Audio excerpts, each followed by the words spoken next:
Welcome to Fun with ECGs.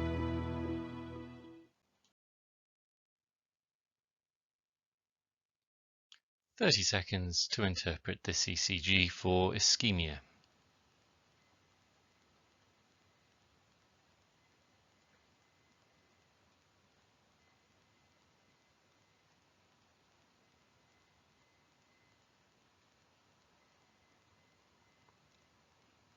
Looking for ST elevation, depression, T-wave inversion, reciprocal changes, territories involved, Q waves and loss of R wave.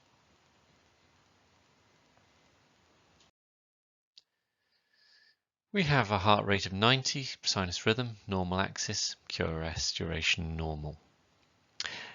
Inferiorly, we have around 3 millimeters or 2 to 3 millimeters of ST elevation. Remember that we're looking for ST elevation in two contiguous leads of at least 1 millimeter in the limb leads to call it an ST elevation MI.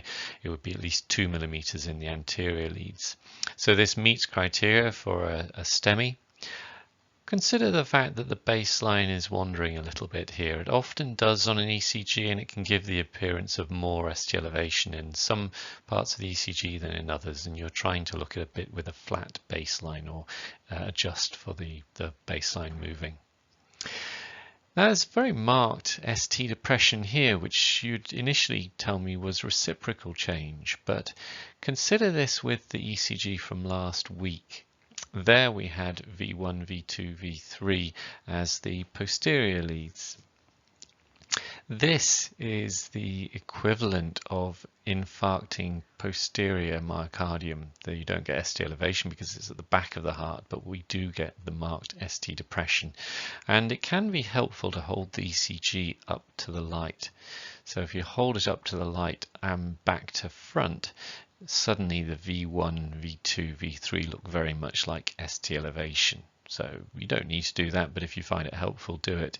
But this is a extensive posterior myocardial infarction, but we also have inferior ST elevation. In fact, a little bit of elevation in V6. So technically this is an extensive infraposterolateral myocardial infarction, and the patient needs to have emergency primary percutaneous coronary intervention for it. Thanks for watching.